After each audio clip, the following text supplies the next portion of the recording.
Have you ever felt like you've needed something like an MBA or similar to even just to start investing, especially when you hear all these scary terms like compound interest or loaded funds? It can be scary to even get started, but it doesn't have to be that way at all. And today we're going to squash all that with our special guest so you can get started or even invest more with confidence.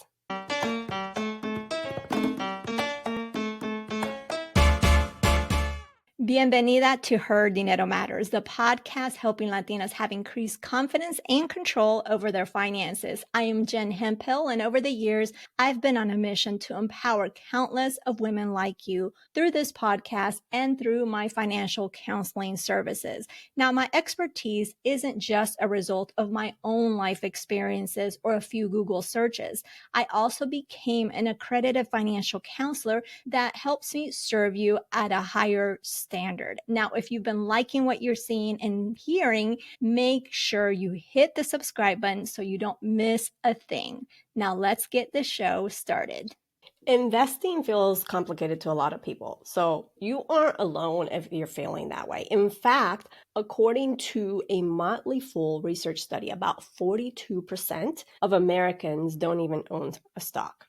And you know that the number of Latinos, or that percentage of Latinos, is even smaller than this. We do tend to think, when it comes to owning stocks or investing, we tend to think of the Wall Street guys and all the pressure and all the running back and forth and making quick decisions and losing money and then or earning a lot of money and just the big risk taking. But investing is not what you necessarily see on Wall Street. You can invest in other ways that is a lot easier because you don't need to be a stockbroker. And actually, it's probably not for everyone just because it's a lot of risk and it's a lot of work and you don't have that time.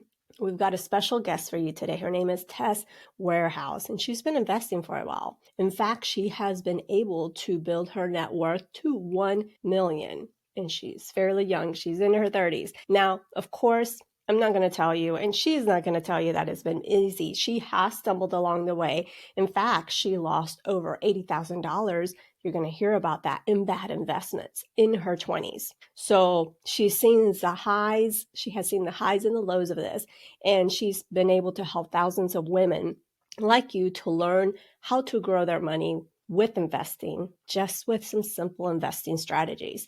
Tess is going to share with us the one costly mistake that she's made, the one thing you can do when investing is feeling overwhelming, and then she's going to share as well a practical rule of thumb that's going to help you figure out if you need a financial advisor at this point in your life. So let's go ahead and meet Tess.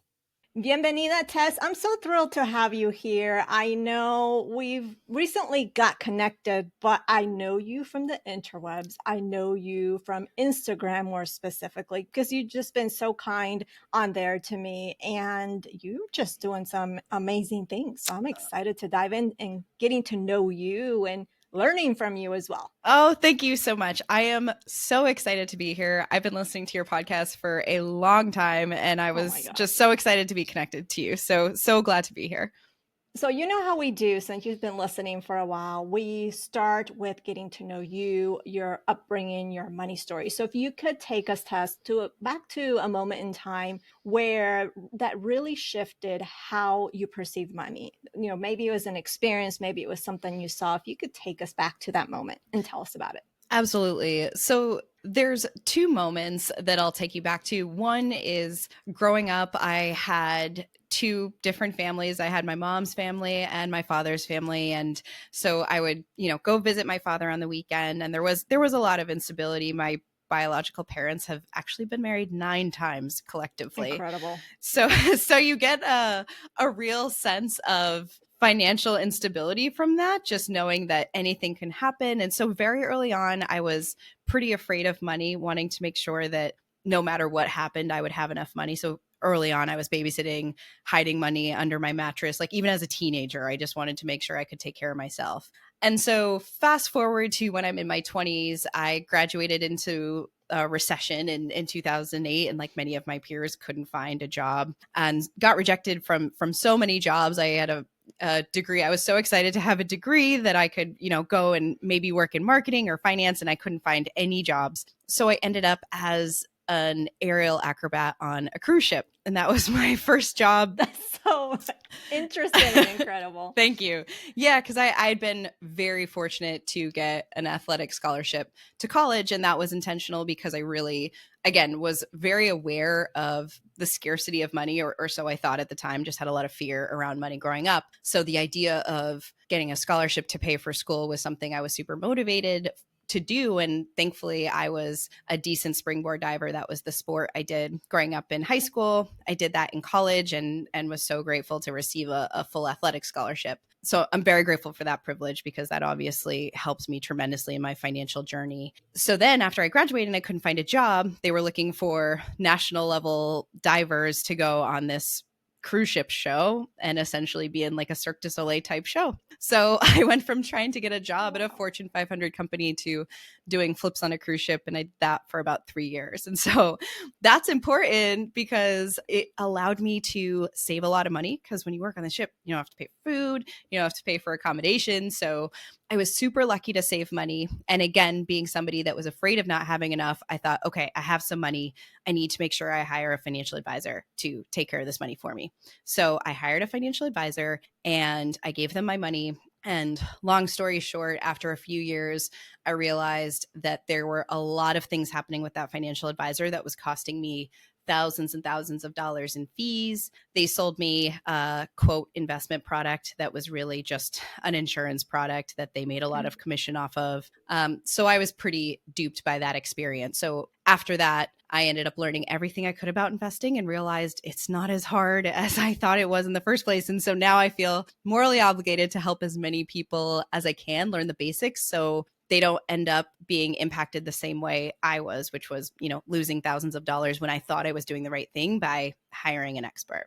And you hired an expert. And that's what, we hear, hire, make sure. And even I've said that because I am not a financial advisor, but that's what it's ingrained on us, especially when it comes to investments, talk to the experts, because we're, like you said, we are automatically have this image of investments as, just too much, too complicated. I'm not smart enough. I can't do it. Right. Now, there's two things that you said in those two stories. So I appreciate you sharing that. You shared basically with your upbringing with your parents, you wanted to make sure you had enough money, right? And what aspect, you mentioned instability, but what was there something else about that time that made that, that caused that fear of not having enough money? Because obviously you were babysitting and you were stashing money, right, to save because of that fear of not having it. Was there anything else causing it, or was there something deeper in terms of that instability that the divorces and, going from one parent to another caused? I wanted to dive a little deeper into that. Absolutely. So yes, there's something very specific that I was observing growing up, in that my mother who I lived with most of the time, she would say regularly that we don't have enough money for that, or we have to be really careful with what we're spending money on.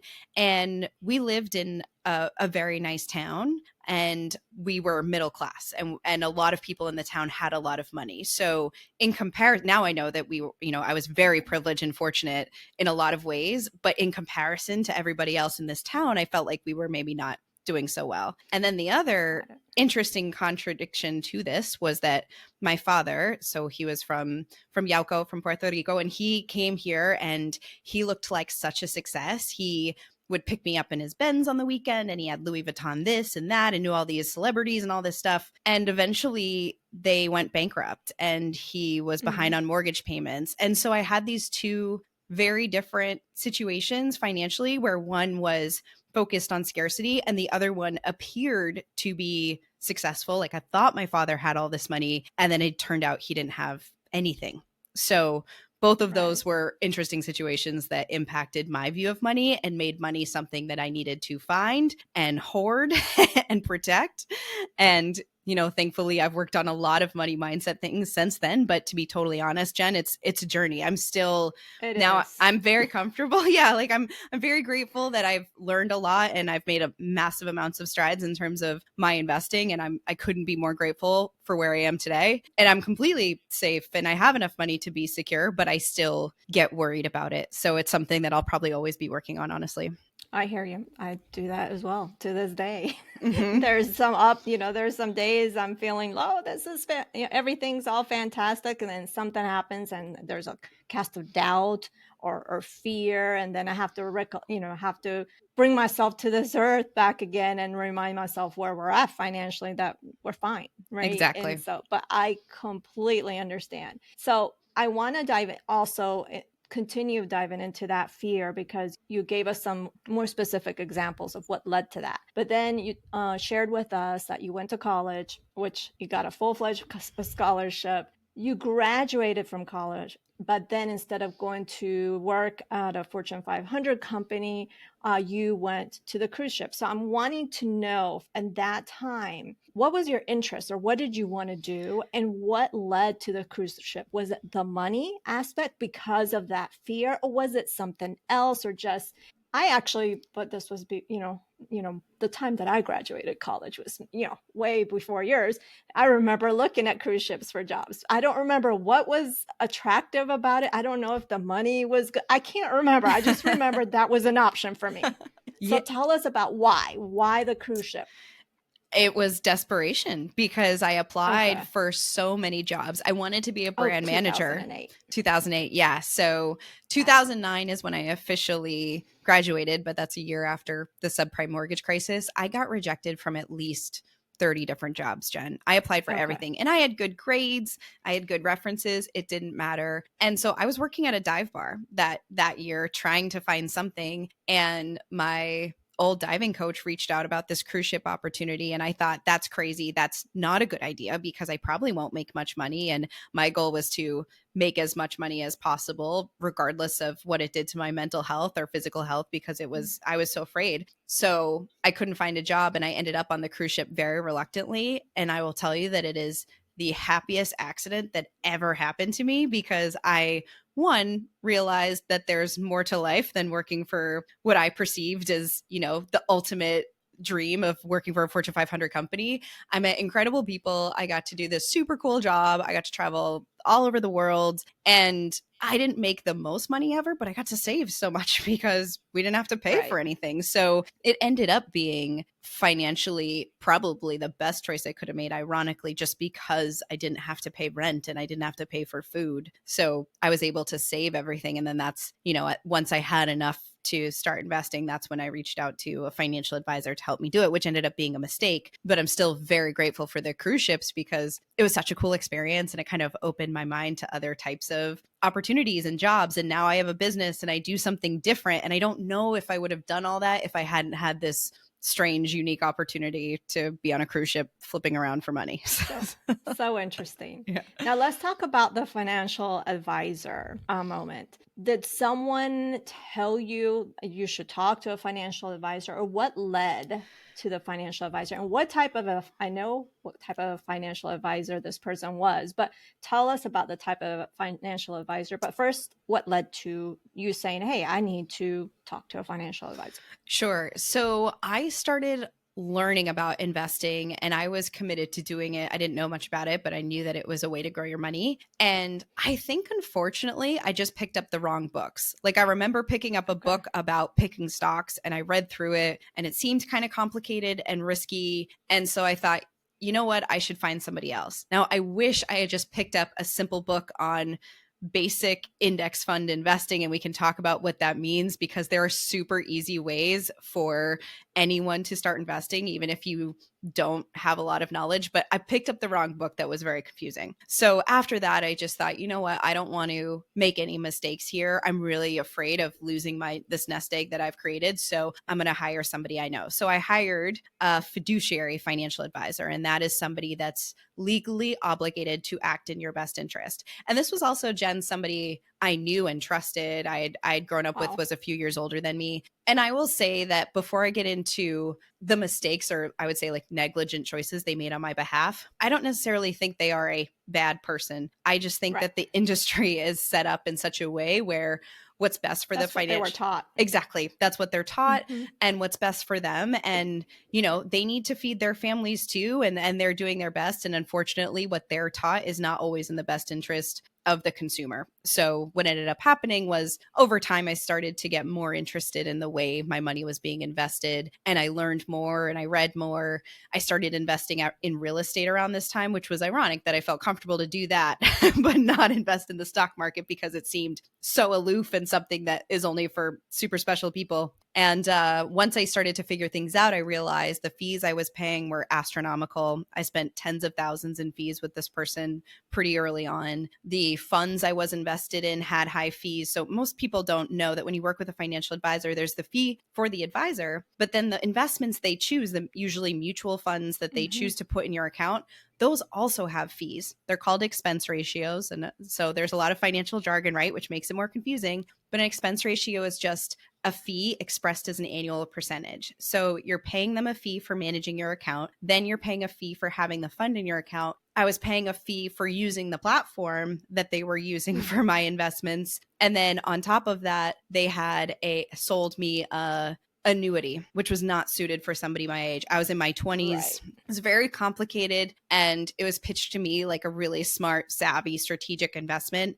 And it was a terrible choice for me, Jen, because it locked up $20,000 that I cannot get access to until much later in life. And if I had just invested that in, simple index fund investing strategies, things that I teach women all the time now, it would have grown to so much more. So those were some of the errors that were made that really impacted the growth of my money. Right. And I want to address something because you mentioned if I would have picked up a book on index funds, I want to, especially for someone else that's listening that maybe has made a similar choice, I want us to think back to that time, 2008, 2010. I think the social media was, I don't know how new it was, but I don't remember using social media a lot. So I think it was fairly new. And still at that time, if you think about it, the investing advice was very convoluted and not very, it wasn't presented in a simple way. And so for those, like for you, I applaud you for even taking the step of wanting to invest, right? And yes, you just went with what you knew, and unfortunately the person that you confided in and trusted in didn't take care of you. But if we go back to those times, I think that's when we need to consider is that we didn't have easily accessible, well, maybe some of the information was easily accessible, but easy to understand and simple to follow. And that's where, like with social media and people like you that are taking those extra steps because I didn't know this, I'm going to teach it that way. And you're able to better to connect with people like me or the person listening right now. So I think if you listening have gone through something like this, I think is something important to remember or to really consider. Absolutely. I think that we have to give ourselves a lot of financial empathy when we're talking about money, because even if you did try, it was very different in terms of the information that was available. And as a financial coach and someone that teaches the basics of investing, I still think a lot of people I know that most people don't have access to basic investing education that is digestible and presented in such a way that people can understand. And that's why I do what I do, because I read a few books and I thought this is pretty easy, but I actually think there's more simpler ways to share this with as many people as possible so that they can feel confident and start learning how to invest on their own. And even if you don't learn how to invest in index funds on your own, or that's not something that you want to do, it's still so important to learn the basics so that you can protect yourself. And I didn't know the basics. And so, some people say, well, like, I don't want to manage my own investments, I just want to pay somebody to do it. Even if you're in that situation, you still need a basic education so that you can vet and have an intentional, intelligent conversation with who's ever managing your money. Because at the end of the day, no one cares about your money more than you. So yeah, I think going back to this concept of financial empathy and giving ourselves grace, it's so important, because even if you've tried in the past, it's been historically very hard to get straight digestible education. It just really didn't exist. And now it's so exciting that there's so many wonderful people really providing, like you, like your podcast and Whitney Hanson's podcast. You just had her on. She's amazing. Like there's so many great resources out there now. And that's one of my favorite parts of the job is I love sharing as much of this information as possible, but there's just so many resources, to your point, that didn't exist that exist now. So that's exciting. And I think that's real growth. It is. And speaking for those that maybe are just taking those first steps, no matter where they're at in life, and they're just still thinking this is too complicated. You mentioned index funds, but can you tell us, that person listening right now, what are some first steps or what are some tips that they can just implement right away to start investing? Or maybe they've started investing, but they just kind of put their money there and they just don't know what's going on. They just did it just to at least get started. So what would you tell that person? Sure. So the first thing I would say is decide how you want to learn. I work with mostly women in their 30s and 40s. And some of them I end up coaching, some of them I just point in the right direction of a resource. But one thing I would say is think about the way that you like to learn. Are you somebody that is going to learn from a book? Some people can read one book. There's a fabulous book called A Simple Path to Wealth by J.L. Collins. That is one of the most wonderful books that can teach you the basics of starting your own portfolio and investing in index funds. And that book costs $12 or something like that. So if you're a book person, there's great books out there. If you're a course person, there's courses. And then there's also so many wonderful coaches too out there that can help you learn the basics. So I think making sure that you're staying true to yourself and not forcing yourself to read a bunch of books. If you're not somebody that likes to read, that's not going to work for you. So the first thing I would say is you can 100% learn the basics of this. But the only way you're going to learn is if you choose a method that you know you're going to be able to absorb information. And for a lot of people, that is actually talking to a human. So if you are listening to this podcast, you're already doing an amazing thing by taking control of your mindset by educating yourself. So continuing to listen to podcasts like this, even if it seems like information that you might already know,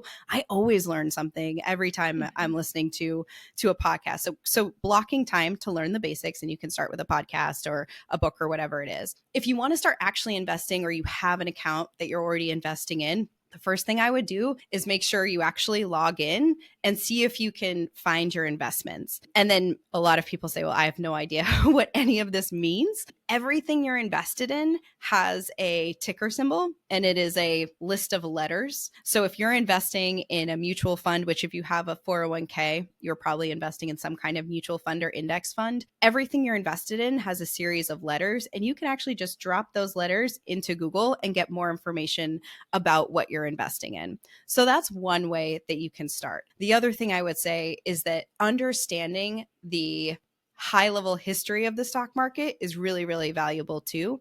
The wrong resources will scare you. They'll talk a lot about doom and gloom in the stock market, or, they will scare you in terms of like how hard it is investing in the stock market. And learning some of the basics, like understanding over time how the stock market works, and that over time it's gone up, and that it's impossible to time the stock market. Learning kind of like the basics of the history of the stock market can make investing way more accessible. So unfortunately, it's not as easy as like Googling like how to start investing, because you could get like a ton of different resources, all sorts of stuff, right? So unfortunately, like that's not the answer. But what you can do is find great resources, I would say, through your podcast, right? Like you've had so many amazing guests. Listening to guests and following along with what they're doing, like that's a great way to start learning. And if you find somebody you like on, if you're following somebody on Instagram or you're listening to a podcast, and I don't want to offer this up, but if you reach out and say, hey, I want to get started, where do I start? Someone will help point you in the right direction. There are a lot of people that like you, Jen, that really care about helping women move forward with their money. And so I would say if you have no idea, like reach out and ask for a direction, because there's endless amounts of resources and many of them are free, and that can help you get started investing. And I want to add, including you, Tess, because you teach about investing, and I think you do such a fabulous job. So for you listening, just keep that in mind as well. Thank you. Now, and I appreciate that. Now, when it comes to, because we've talked about, your experience with a financial advisor, there's also DIY investing, which is what you teach. What are your thoughts? Because for a while, I always thought, well, if you don't know enough, I've always talked about how it's important to at least get your feet wet and understand because of the reasons that you shared earlier, right? And now, but then I also thought too, for a while, I also thought, well, you should consult the professional when it comes to investing. But now I'm thinking, you know what? Especially now with what is accessible, with all people like you that are teaching investing, I feel like that more people. I'm not saying for you listening, this is what you have to do. This is just my thoughts right now at this moment when we're recording. Is that I feel like we should really try to do the DIY investing for now. And so my question to you, what are your takes as to who really should use a financial advisor versus maybe who should try to do the DIY investing, or is there maybe a time in your life, because sometimes I feel like maybe later on in life when your portfolio is huge, maybe that's the time to consult because you've got a bigger stake, if you will. So I just want to know your thoughts about that. Absolutely. Yeah, I'm aligned with what you're saying. So I would say anyone under the age of 50 that's investing right now in a 401k or an IRA, if you don't know what you're invested in or you're working with a financial advisor, you absolutely want to get an education as soon as possible and start to learn the basics yourself so that you can decide if you want to DIY invest. And I will say, I say this all the time, it's so much simpler than you think, but you do have to get a basic education. And just to tap on to what we were just talking about on how to get started, honestly, like if you have no idea and you want to learn, send me an email or follow me on Instagram, like shoot me a DM and say, I like books, Tess, like how do I get started? And I will send you a book. I like courses. I like workshops. There's so many wonderful people in this space. So I will help point you in the right direction. So first of all, to give you a specific place to go, I was just thinking like, I want to create somewhere where they can go. So feel free to DM me. I'm at Wealth with Tess on Instagram and tell me like, I heard you on this podcast. I want to learn this and I will send you a resource. So that's one way I can help you get started. But to your question about when it makes sense to work with financial advisors, I would say that everyone should learn the basics. The only time I think it's really absolutely critical is closer to retirement. So when you've built wealth and you're going to start withdrawing from your various accounts, then absolutely it makes sense to find a financial advisor or oftentimes a good CPA or tax accountant can even help more because I was going to say the tax implications. Yeah, they can help you decide whether to withdraw from different retirement accounts because all these accounts, Roth IRAs or 401ks, depending on how you've been investing them, are going to have different tax advantages. So finding a professional that has a really good understanding of retirement accounts, whether it's a financial advisor or a CPA, is going to be absolutely critical once you start withdrawing from the accounts you have. The other time I would say it could make sense for a financial advisor is if you cannot trust yourself to invest in the stock market and stay invested. So if you are still in the learning process and you've tried to learn yourself and maybe you're just overwhelmed and the emotions of the stock market get to you, like you see the news and you panic and you think, I want to take my money out of the stock market. That kind of emotional behavior can cost you thousands and thousands of dollars in returns if you're being reactive to the stock market. So if you know that about yourself, you might be a good candidate to find a financial advisor. What I will say is that, I talked about all the fees that I paid the financial advisor when I worked with them. There are wonderful financial advisors that charge a flat fee. So they charge you on an hourly basis or a project basis that will help build a plan. And the fees are very transparent. And some people will think, flat fee advisor, it costs, a couple $1,000s to work with that person. That's way more than 1% of what I'm investing. But over time, that 1% is going to end up being likely so much more than a flat fee advisor. So there are wonderful advisors that charge just a flat fee to work with them. And again, feel free, I'm at Wealth with Tess on Instagram. Feel free to DM me and I will send you a few recommendations of flat fee advisors that are phenomenal if that's you. But I really prefer that model because it's transparent and you know exactly how much money you're paying. And they also, in that case, they don't care how much money you're investing. With a financial advisor that charges, the percentage fee is what's called, it's AUM, assets under management. With a financial advisor that charges that, they are going to want you to continue to invest and keep your money invested because that's how they're making money. Where a flat fee advisor doesn't care how much you invest. So there's no conflict of interest in terms of them recommending a roadmap for you. So those are the two categories I would say. Pre-retirement, when you're ready to start withdrawing money, definitely worth it to get some professional help. And if you just know yourself and you're like, I'm going to panic all the time about the stock market, and I would say give yourself a chance to learn first, right? Because you might surprise yourself on what you learn about the basics of the stock market, and, learn about index funds. And index funds are a simple, by the way, I want to back up here and talk about what that is really quickly. I've mentioned index funds already, but index funds, really simply put, are funds that hold a bunch of stocks at once. So you don't have to pick stocks. And a lot of times they perform better than funds that are actively managed by a money manager, and they have low fees. So that's like the quick and dirty on what index funds is. I could go on, but I don't want to get too tactical here. What I'll say is give yourself a chance to learn first. But if you learn and you're super overwhelmed, it's better to get started investing than not invest at all. That's what I would say about that. Love it. Well, Tess, this has been so fantastic. You're just a phenomenal person. I appreciate you being here and sharing your knowledge. Is there anything else that you want to leave us with? Maybe something that you didn't touch upon that you'd like to share with us that would really help someone listening right now? Yeah, I would just say that, we spend however many hours a week, some of us 40 hours if we're working in corporate. If you're entrepreneurs, it's probably more hours than that, depending on what you're doing. And we spend all this money, all this time in these jobs, some of which are really hard, and these businesses that are really hard, making this money. You owe it to yourself to spend some time educating yourself on how to manage that money. And, when you really think about it that way, like how many hours we spend trading our time for money, and you might be in a job you really like or in a career you really like, and that's great, but you still have an opportunity to make that money that you're making and make the most of it. And learning to invest can mean the difference of hundreds of thousands of dollars in retirement. And I don't say that lightly. Like, that's not hyperbole. That is if you're investing consistently and you learn the basics and you start making the most of your money, you can start growing your money in simple ways quickly. So I would just say not to be discouraged by the financial jargon. Find someone that is relatable or a book that's relatable. And I'm happy to drop some resources, Jen, in the show notes here. I have a free investing guide that can help you get started as well. So I have a savvy investor starter pack, and it just has some resources for you, some steps to take to get started if you're brand new. So that'll be in the show notes. But I would say is at the end of the day, no one's going to care about your money more than you do, and you work really hard for it. So you owe it to yourself to learn about it and make the most of it so that you can spend more time with people you love, doing things you love, and chasing whatever dream is in you.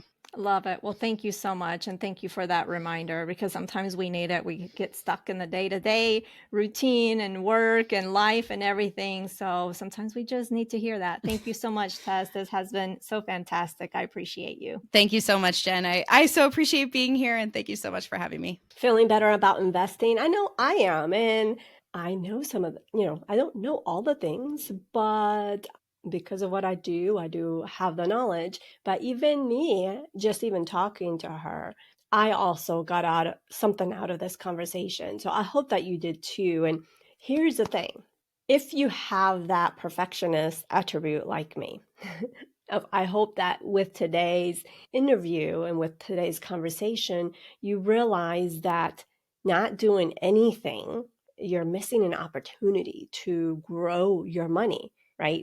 That time component is so essential. So I hope that you take what you learn from Tess, that you take her resources. In fact, she has a wonderful resource called the Savvy Investor Starter Pack. It's a 4-step toolkit to help you start to learn how to invest. Like, you have no excuses if you haven't, or something's keeping you paralyzed. She has that. I have the link in the show notes, so make sure you check that out. And just go ahead and connect with Tess if you aren't already connected with her. On Instagram, it's Wealth with Tess. She's got her website. All of these things are going to be linked up in the show notes. So I encourage you to check it out. Next week, I have a special life update, and you're not going to believe what's happening. So if you want to hear what that life update is, what that unexpected change that has happened in my life, and it's not that we're moving again. Nope, we're staying put for a little bit anyways. I'm going to be sharing all the details, what it means. I'm going to give you all the ins and outs. So if you want to hear what this unexpected life happening is. I'm going to be sharing that with you next week. Bueno, pues that is everything. Thank you so much for tuning into the show. I know you have a lot of podcasts to choose from, but you chose us today, and I greatly appreciate it. You can check out the show notes over at jenhemphill.com/389. That is jenhemphill.com/389. Remember that being the reina starts now simply by claiming it. I believe in you, and so should you. Nos hablaremos el próximo jueves. Chao.